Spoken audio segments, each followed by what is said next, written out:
Assalamualaikum warahmatullahi wabarakatuh. Waalaikumsalam warahmatullahi wabarakatuh. Apa kabar hari ini? Baik. Alhamdulillah.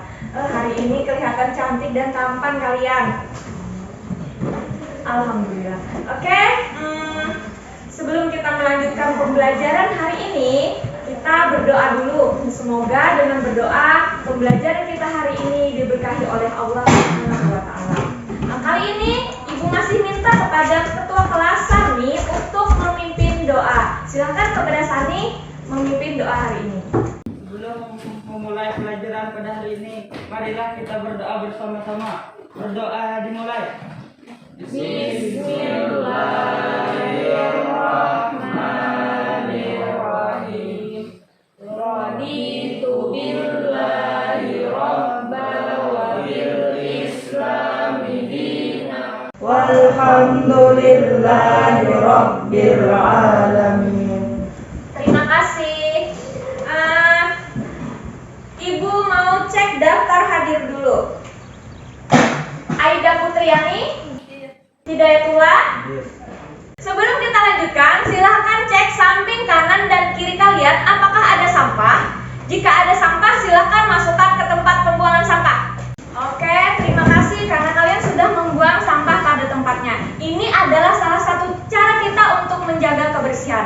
Karena agama Islam sangat menyukai kebersihan. Kebersihan itu adalah sebagian dari iman. Alhamdulillah.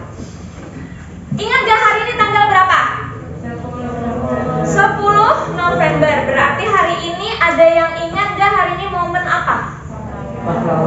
Hari Pahlawan. Nah, sebagai tanda cinta kita kepada Indonesia dan untuk mengenang pahlawan yang sudah membela negara ini hingga kita hidup aman dan damai, bisa sekolah, bisa bermasyarakat. Nah, kita menyanyikan salah satu lagu nasional yaitu Gugur Bunga ciptaan Ismail Marzuki. Hatiku takkan pilu telah gugur pahlawanku,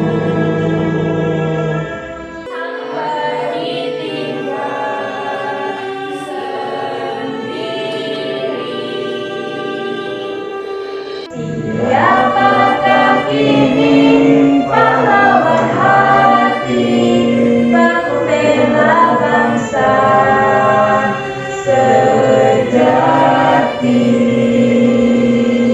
Oke, kita sudah menyanyikan salah satu lagu nasional yaitu Gugur Bunga. Selanjutnya, untuk mengenang arwah para pahlawan yang telah mendahului kita, baiklah kita mengheningkan cipta sebentar.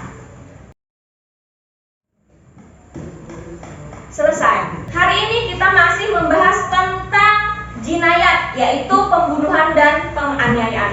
Kalau minggu-minggu sebelumnya kita membahas tentang pengertian pembunuhan dan penganiayaan. Pembunuhan penganiayaan, kalau pembunuhan ada 3, pembunuhan sengaja, apalagi selanjutnya? Seperti sengaja, pembunuhan tersalah. Oke, penganiayaan ada berapa? Ada 2. Penganiayaan apa saja? Penganiayaan berat dan penganiayaan ringan. Oke, nah sebelumnya juga kita membahas tentang dasar hukum dilarangnya pembunuhan dan penganiayaan. Dilarangnya pembunuhan dan penganiayaan yaitu Quran Surah Al-Isra ayat 33. Ada yang bisa membacakan Quran Surah Al-Isra tersebut? Oke, silakan Abdal bacakan Quran Surah Al-Isra ayat 33. A'udzu billahi minasyaitonir rajim. Bismillahirrahmanirrahim. ولا تقتلوا النفس التي حرم الله إلا بالحق. Quran Surah Al-Isra ayat 33. Dan janganlah kamu membunuh jiwa yang diharamkan oleh Allah.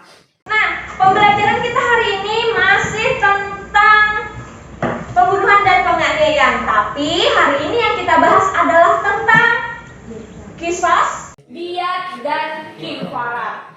Perhatikanlah ya. Bagaimana? Kelihatan nggak? Oke, alhamdulillah. Oke. Nah, dalam hukum Islam itu ada yang namanya qisas, ada diyat, dan ada kifarat. Indikator pencapaian kompetensi hari ini yang pertama adalah menentukan pengertian qisas, diyat, dan kifarat. Selanjutnya, mengkategorikan ditetapnya qisas, diyat, dan kifarat dengan berbagai tindak pelanggaran jinayat. Kemudian, menelaah sebab ditetapkannya qisas, diyat, dan kifarat, dan menunjukkan tindak jinayat yang terkena qisas, diyat, dan kifarat. Tujuan pembelajarannya, nah, kalian setelah melakukan diskusi, kemudian tanya jawab, dan presentasi nanti mampu atau dapat membedakan pengertian qisas, diyat, dan kifarat dengan benar. Kemudian dengan model PBL, pembelajaran kita nanti menggunakan model PBL, problem based learning. Nah, kalian dapat menelaah sebab ditetapkannya qisas, diyat, dan kifarat dengan baik. Selanjutnya, dapat mengkategorikan ditetapkannya qisas, diyat, dan kifarat dengan berbagai tindak pelanggaran jinayat. Yang terakhir adalah dengan presentasi, kalian dapat menunjukkan tindak jinayat yang terkena qisas, diyat, dan kifarat dengan benar.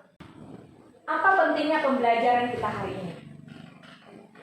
Dengan mengetahui qisas, diyat, dan kifarat sebagai salah satu hukuman untuk pelaku pelanggaran tindak jinayat, semoga nanti tidak ada lagi yang mau melakukan pembunuhan, tidak ada lagi yang berniat melakukan penganiayaan karena hukuman tersebut berat. Kenapa jadi berat? Karena Allah sangat menjaga kemuliaan harkat dan martabat manusia. Oke, silakan bentuk kelompok seperti kelompok minggu kemarin. Kita akan melakukan diskusi. Silakan berkumpul dengan kelompoknya masing-masing. Sekarang perhatikan layar, simak video yang Ibu tampilkan. Meninggalnya Vanessa Angel dan Bibi Ardiansyah meninggalkan duka tersendiri untuk keluarga serta penggemar. Kecelakaan maut yang menewaskan Vanessa serta suaminya. Nah, ini kasus kedua, silakan perhatikan kembali. Dalam video yang sempat viral awal Oktober ini, terlihat seorang perempuan pedagang menghadapi sejumlah pria di Pasar Gambir Tembung, Medan, Sumatera Utara. Pedagang bahkan Dari dua kasus yang sudah ditayangkan tadi, silakan diskusikan dengan kelompoknya masing-masing. Nah, tentukan kasus pertama itu menurut kalian kasus apa? Pembunuhan sengaja, pembunuhan seperti sengaja, atau pembunuhan tersalah. Kemudian tentukan juga sanksi hukumnya menurut syariat Islam itu apa. Nah, yang kedua adalah kasus penganiayaan. Nah, di situ berdasarkan kasus tersebut apa hukuman yang pas untuk pelaku. Nah, silakan diskusikan dengan kelompoknya masing-masing. Boleh buka handphone. Nah, nanti sebagai tambahan kalian cari juga beberapa contoh kasus di internet. Silahkan bikin contoh-contohnya, kemudian hubungkan kasus tersebut dengan hukuman yang pas ditetapkan untuk pelaku seperti apa.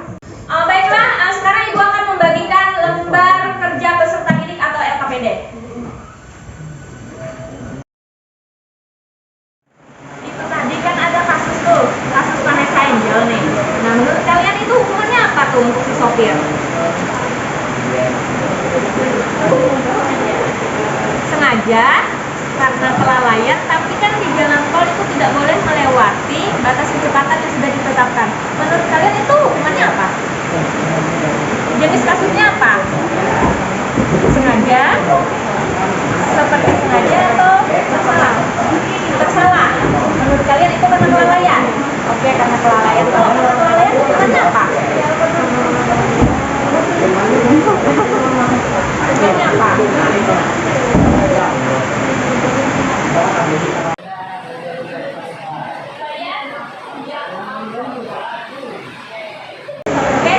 cari lagi, diskusikan lagi kasus tersebut. Itu kan gini, Vanessa Angel bersama suaminya meninggal dunia karena si supir lagi mengendarai mobil dengan kecepatan tinggi sambil main handphone. Kan gini logikanya, sudah tahu tidak boleh mengendarai mobil sambil menggunakan handphone dengan kecepatan tinggi lagi dan mengakibatkan si Vanessa Angel dan suaminya meninggal dunia. Oke, silakan diskusikan lagi. Menurut kalian yang benar-benar itu hukumannya apa? Bagaimana diskusinya? Berjalan lancar? Oke, silakan lanjutkan kembali. Buat beberapa kasus, contoh kasus pembunuhan dan penganiayaan, kemudian bikin kotak konsepnya. Hukumannya seperti apa? Oke, silakan kepada kelompok 4 untuk mempresentasikan hasil diskusinya. Oke, silakan.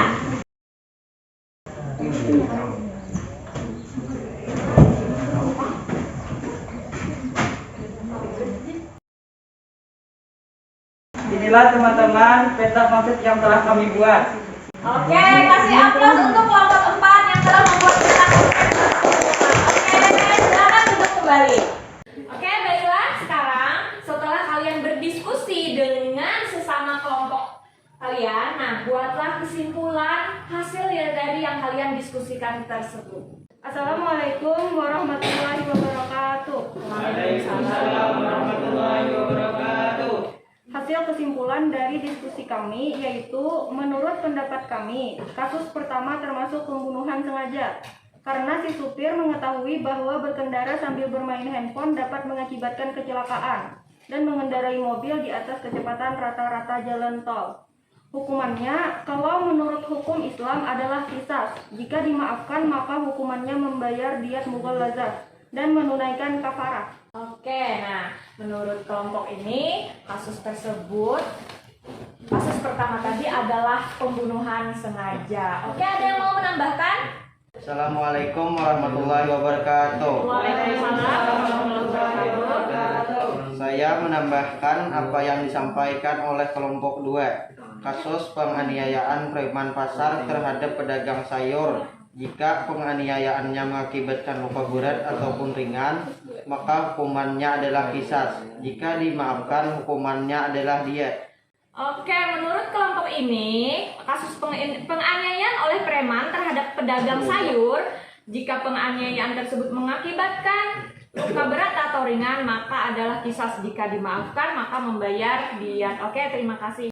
Oke, kita sudah melakukan diskusi dan presentasi. Selanjutnya kegiatan kita adalah penutup. Nah, oke semuanya, silahkan perhatikan layar. Ibu akan memberikan penguatan dan pelurusan materi yang sudah kita bahas hari ini. Nah, di dalam Islam, hukuman terhadap pelaku pembunuhan dan penganiayaan itu ada qisas, ada diat, dan ada kifarat. Qisas adalah hukuman balasan bagi pelaku pembunuhan dan penganiayaan. Nah, qisas ini diberikan kepada pelaku yang tidak mendapat maaf dari keluarga korban pembunuhan atau tidak mendapat maaf dari korban penganiayaan. Nah, selanjutnya qisas pembunuhan sengaja yang tidak dimaafkan dan penganiayaan yang tidak dimaafkan. Nah, selanjutnya adalah diat. Diat ini sejumlah harta atau denda yang harus dibayarkan karena tindakan jinayat. Tindakan jinayat tadi berarti ada pembunuhan dan penganiayaan. Nah, diat ada 2. Diat mughallazah dan diat mukhafafah. Nah, itu nanti seperti yang di buku, diat mughallazah adalah denda berat membayar 100 ekor unta dengan ketentuan 30 ekor hikah, 30 ekor jazaah, dan 40 ekor khilfah. Nah, selanjutnya untuk diat mukhafafah itu pembagiannya adalah 20 yang berjumlah 100. Dan kalian bisa temukan itu di buku dan kalian boleh browsing juga. Kemudian untuk diat mughallazah ini pembunuhan yang dimaafkan. Kemudian pembunuhan seperti sengaja. Dan untuk membayar diat mukhafafah ini pembunuhan seperti sengaja. Nah, kifarat ini tanda taubat kepada Allah karena telah melakukan pembunuhan dan penganiayaan. Nah, misal dia melakukan pembunuhan sengaja, tidak dimaafkan qisas, selanjutnya dia harus menunaikan kifarat. Atau dia melakukan pembunuhan sengaja tetapi dimaafkan oleh keluarga korban, maka dia harus membayar diat mughaladzah, selanjutnya menunaikan kifarat. Nah, kifarat ini tanda taubat kepada Allah. Nah, selanjutnya kifarat pembunuhan itu adalah memerdekakan budak.